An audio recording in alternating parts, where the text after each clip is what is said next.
بسم اللہ الرحمن الرحیم وبی قال حدثنا محمود بن غیلان حدثنا ابو اسامۃ عن شریک عن عاصم الاحول عن انس بن مالک رضی اللہ تعالی عنہ وعنہم ان النبی صلی اللہ علیہ وسلم قال له یا ذا الاذنین قال محمود قال ابو اسامة یعنی یمازحه۔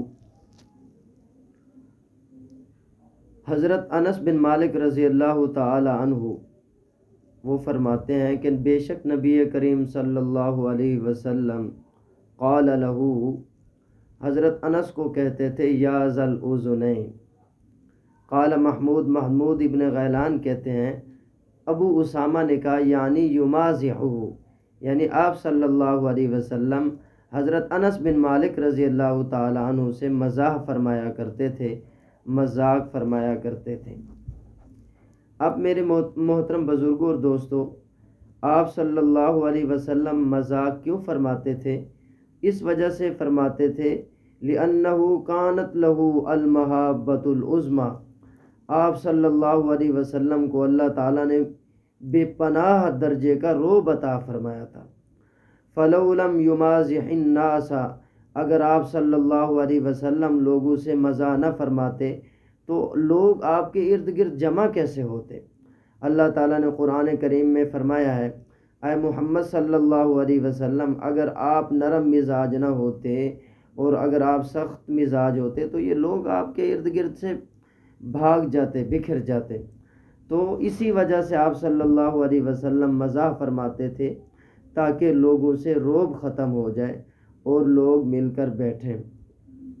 بعض سلف سے پوچھا گیا ام مزاحہ صلی اللہ علیہ وسلم، آپ صلی اللہ علیہ وسلم کے مزاح کے متعلق، فقال، تو انہوں نے بھی یہی کہا کانت لہ محابہ، آپ صلی اللہ علیہ وسلم کو اللہ تعالیٰ نے رعب عطا فرمایا تھا۔ فَلِذَا كَانَ يَنْبُسُطُ، اسی وجہ سے آپ صلی اللہ علیہ وسلم لوگوں کے ساتھ خندہ پیشانی کے ساتھ ملتے تھے، ملاعبت کرتے تھے اور بشاشت کے ساتھ ملتے تھے تاکہ لوگ اپنے مسائل پوچھ سکیں، کوئی مسئلہ پوچھنا ہے، کوئی بات پوچھنی ہے تو پوچھ سکیں۔ وعن عائشہ رضی اللہ عنہا انہ صلی اللہ علیہ وسلم کان یمزح، حضرت عائشہ صدیقہ رضی اللہ عنہا فرماتی ہیں کہ آپ صلی اللہ علیہ وسلم مزاح فرماتے تھے۔ وَيَقُولُ، اور آپ صلی اللہ علیہ وسلم یہ بھی ارشاد فرماتے تھے ان اللہ لا یؤاخذ المزاح الصادقہ، جو سچی مزاح ہوتی ہے اور اس پر آپ اللہ تعالیٰ اس پر مواخذہ نہیں فرماتے۔ اور فرماتی ہیں کہ آپ صلی اللہ علیہ وسلم جو مزاح فرماتے تھے وہ حقیقت پر ہی مبنی ہوتی تھی۔ آپ صلی اللہ علیہ وسلم کی مزاح جو ہوتی تھی وہ بھی حقیقت پر ہی مبنی ہوا کرتی تھی۔ تو اسی وجہ سے میرے محترم بزرگوں اور دوستوں، کبھی کبھار آدمی کو مزاح بھی کر لینی چاہیے، یہ حضور صلی اللہ علیہ وسلم کی سنت ہے۔ لیکن لا ينبغی المداومۃ علیہ، لیکن ہمیشہ مذاق ہی کرتے رہنا، اس پر مداومت اختیار نہیں کرنی چاہیے، ہمیشگی اختیار نہیں کرنی چاہیے۔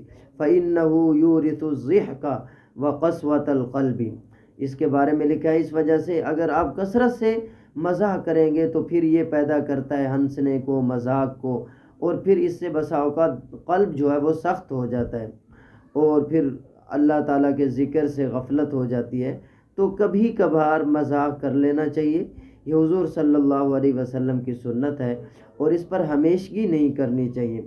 باقی میرے محترم بزرگوں اور دوستوں، مزاح بھی ایسا ہو جو حقیقت پر مبنی ہو، اس طرح کا مزاح کرنا کہ لوگوں کو ذلیل کرنا، رسوا کرنا، اس کو مزاح نہیں کہتے۔ تو تذلیل نہ کی جائے کسی کی، بلکہ مزاح اس وجہ سے ہو تاکہ لوگ بھی حشاش بشاش ہو جائیں، مسکرائیں، جیسا کہ آپ صلی اللہ علیہ وسلم کی عادت مبارکہ تھی۔ اللہ تعالیٰ عمل کی توفیق عطا فرمائے۔